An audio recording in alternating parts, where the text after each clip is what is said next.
Hi అండి.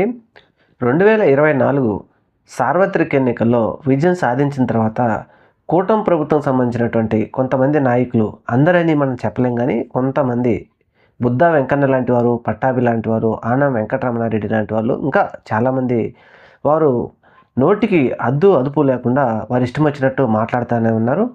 ఇలా మాట్లాడటం వల్ల 2019 నుంచి 2024 వరకు వైఎస్ఆర్సీపీ పార్టీలో ఒకరో ఇద్దరో ఇలాంటి మాటల వలన ఆ పార్టీకి ఎంత నష్టం కలిగిందో ఆ పార్టీకి తెలుసు, ప్రజలకు తెలుసు.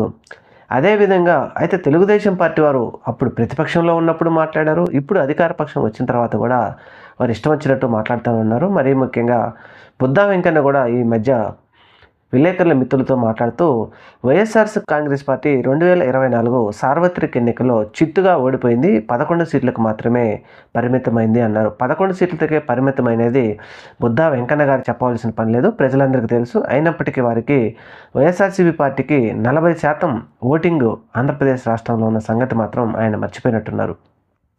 అలాగే ఇంకా ఆయన మాట్లాడుతూ 11 సీట్లు గెలిచిన ఎమ్మెల్యేలు అసెంబ్లీకి రాని వారు, అసెంబ్లీకి రాకపోతే వారందరినీ మేము మేకలతో పోలుస్తున్నామన్నట్టుగా ఏదో ఒక దురుద్దేశపూర్వకంగా ఆయన మాట్లాడిన మాటలు మాత్రం తీవ్ర చర్చాంశనీయమైనవి మన రాష్ట్రంలో. మరీ ముఖ్యంగా బుద్దా వెంకన్న గారు చెప్తున్నట్టు ఇంతకుముందు ఎంతోమంది మేధావులు అనుకోవచ్చు, 2014కు ముందు ఒక పెద్ద వ్యక్తి ఆయన అసెంబ్లీకి రాకుండా రాష్ట్రం మొత్తం పాదయాత్ర చేసి ముఖ్యమంత్రి అయినాడు. మరి ఆయన ఇప్పుడు బుద్దా వెంకన్న గారు చెప్పినట్టు మరి అది ఆయనకు కూడా వర్తిస్తుందా? 2014 తర్వాత ఒక 14 నుంచి 19 తర్వాత ఒక ప్రతిపక్ష నేత కూడా ఆయన కొద్ది రోజుల తర్వాత అసెంబ్లీలకు రాకుండా ఆయన కూడా పాదయాత్ర చేసి ముఖ్యమంత్రి అయ్యాక వచ్చాడు. అలాగే 2019 తర్వాత అసెంబ్లీలో ఎవరో ఏదో అన్నారని చెప్పేసి ప్రస్తుత ముఖ్యమంత్రి గారు కూడా అసెంబ్లీ నుంచి బయటికి వెళ్ళిపోయి ముఖ్యమంత్రి అయిన తర్వాతనే నేను అసెంబ్లీకి వస్తానని చేసి శపథం చేసిన ముఖ్యమంత్రి అయిన తర్వాతనే ఆయన మళ్ళీ అసెంబ్లీకి వచ్చి అక్కడ ప్రమాణ స్వీకారం చేశారు. మరి వీరందరూ ఈయన మాట్లాడినట్టుగా ఈయన చెప్పిన ఈ మేకలు అన్న మాట మరి వీరందరికీ వర్తిస్తుందా అంటే వారి విజ్ఞతకే వదిలేస్తాం అనేసి ఇప్పటి ఆంధ్రప్రదేశ్ రాష్ట్రంలోని ప్రతిపక్ష నాయకులు అందరూ చెప్తా ఉన్నారు.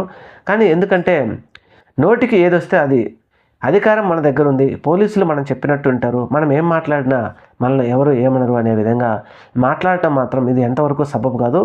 ఇటువంటి మాటలు మాట్లాడటం వల్ల వైఎస్ఆర్ కాంగ్రెస్ పార్టీ తీవ్ర 2024 సార్వత్రిక ఎన్నికల్లో ఎంత నష్టం చేకూరిందో అందరూ చూశారు. తెలుగుదేశం పార్టీ వారు అంతకు మించి 200% ఇప్పుడు మాట్లాడుతూ ఉన్నారు.